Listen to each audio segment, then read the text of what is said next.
வணக்கம். இன்றைக்கி நம்ம கிச்சனில் என்ன பார்க்க போகிறோம் அப்படின்னு பார்த்தீங்கன்னா கல்கண்டு சாதம் பார்க்க போகிறோம். அதுக்கு நான் 100 கிராம் பச்சரிசி எடுத்து நல்லா தண்ணியில் க்ளீன் பண்ணிவிட்டு 30 மினிட்ஸ் ஊற வச்சுருக்கேன். இப்போ நான் 1/4 லிட்டர் பால் சேர்த்துக்கிறேன், காய்ச்சாத பால். 1/4 லிட்டர் தண்ணீர் சேர்த்துக்கோங்க. இது நல்லா வேகணும், அரிசி நல்லா வேகணும். அது வரைக்கும் நம்ம வெயிட் பண்ணலாம். நான் இதே கப்பில் 1/2 கப் அரிசி எடுத்தேன். 1/2 கப் நான் இப்போ கல்கண்டு எடுத்திருக்கேன். கல்கண்டு பெருசாகவும் கிடைக்கும், சின்னமாகவும் கிடைக்கும், எது வேணால் யூஸ் பண்ணிக்கலாம். இப்போ ஒரு பாத்திரத்தில் நம்ம கல்கண்டை சேர்த்துடலாம்.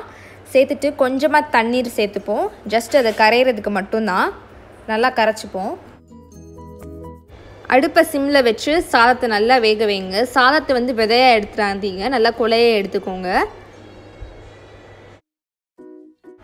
பாருங்கள், சாதம் நல்லா பாலோடு சேர்த்து மேலே வெந்து வருது பாருங்கள். இன்னும் கொஞ்சம் நேரம் நல்லா வேகணும் சாதம்.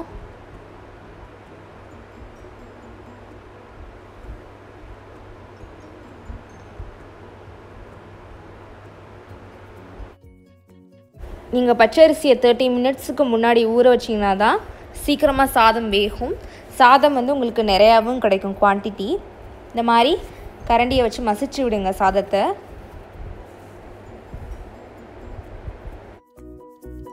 இப்போது கல்கண்டு தண்ணீரில் கரைஞ்சிருச்சு பாருங்கள். இப்போ நம்ம இதை எடுத்து சாதத்தில் ஆட் பண்ணிக்கலாம். நீங்கள் இதை வடிகட்டி தான் ஆட் பண்ணணும். இப்போ சாதம் வெந்துருச்சு, நம்ம கல்கண்டு இதில் ஆட் பண்ணிக்கலாம். வடிகட்டி ஆட் பண்ணிக்கோங்க. நீங்கள் சாதம் வேகாமல் கல்கண்டு ஆட் பண்ணிங்கன்னா அதுக்கு பிறகு சாதம் வேகாது. இப்போ நம்ம கல்கண்டை சாதத்துக்கு கூட நல்லா மிக்ஸ் பண்ணிடலாம். சாதத்தில் இருக்கிற தண்ணி நல்லா வற்றணும். அதுக்கப்புறம் நமக்கு கல்கண்டு சாதம் ரெடி ஆயிரும். இப்போ நம்ம இது கூட ஏலக்காய் தூள் சேர்த்துக்கலாம். இது ஆப்ஷனல் தான். உங்களுக்கு ஏலக்காய் வாசனை பிடிச்சிருந்தா ஆட் பண்ணிக்கோங்க, இல்லைனா கூட ஒன்றும் பிரச்சனை இல்லை. இப்போ நான் இது கூட ட்ரை ஃப்ரூட்ஸ் ஆட் பண்ணிக்க போகிறேன். நான் 1 ஸ்பூன் நெய் ஊற்றி அதில் முந்திரி, திராட்சை இதெல்லாமே வறுத்து எடுத்துருக்கேன், பிஸ்தா எல்லாமே. நீங்கள் எந்த ட்ரை ஃப்ரூட்ஸ் வேணால் ஆட் பண்ணிக்கலாம். ஆட் பண்ணிவிட்டு நல்லா மிக்ஸ் பண்ணி விடுங்க சாதத்தோட. இப்போ ஆல்மோஸ்ட் நமக்கு கல்கண்டு சாதம் ரெடி ஆயிடுச்சு. இப்போ கல்கண்டு சாதம் ரெடி ஆயிடுச்சு பாருங்கள். நல்லா கெட்டியாக வந்துருச்சு பாருங்கள். கொஞ்சம் தண்ணியாக இருக்கிற மாதிரி தான் தெரியும், ஆனால் 5 மினிட்ஸ் கழிச்சு பார்த்தீங்கன்னா நல்லா கெட்டியாக இருக்கும். ஸோ சிம்பிள் அண்ட் ஈஸியாக கல்கண்டு சாதம் தயாராகிருச்சு.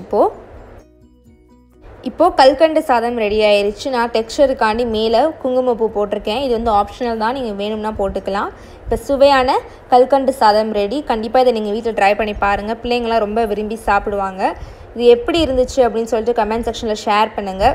இந்த வீடியோ பிடிச்சிருந்தா லைக் பண்ணுங்கள், உங்கள் ஃப்ரெண்ட்ஸ் பார்க்கணுச்சா ஷேர் பண்ணுங்கள். மறந்துடாமல் சேனலை சப்ஸ்கிரைப் பண்ணிடுங்க. நான் இதே மாதிரி நிறைய வெரைட்டி ஆஃப் சாதம் போட்டிருக்கேன். அதெல்லாம் கண்டிப்பாக நான் டிஸ்கிரிப்ஷனில் லிங்க் கொடுக்குறேன். அதையும் மறந்துடாமல் செக் பண்ணிடுங்க. தேங்க்யூ.